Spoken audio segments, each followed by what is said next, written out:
রাস্তামাতা আমি আগরতলা থেকে আইতেছি। রাস্তামাতাটা পাড়িয়ে উপরটার মধ্যে সাইন দিছে আমার, তো আমি দাঁড়াইছি।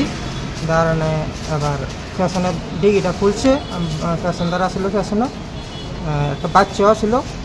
এবার তারা আমার গাড়িতে কিছু মাল আসলো, মালটি এক পেটে টান দিয়ে নামাইলেছে। নামানে আমি বুঝে লেছি যে ছিনতাইকারী। তারপরে আমি প্যাসেঞ্জারের দরজা লাগাইছে, দরজা লাগানো আমি গাড়িটা থানার সামনে এদিকে দাঁড়াইছি থানার সামনে।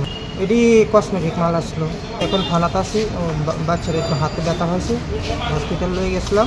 হাতে ব্যথা হয়েছে, মানে হাতে মাল তো টান দিছে, বাচ্চারারও হাতে যেটা টান দিতে লাগছে। তো আমরা চিনি না ছিনতাইকারীর মতন, ছিনতাইকারী তো আমারটা ম্যাথস আছে। শোনাম ওমর ফারুক।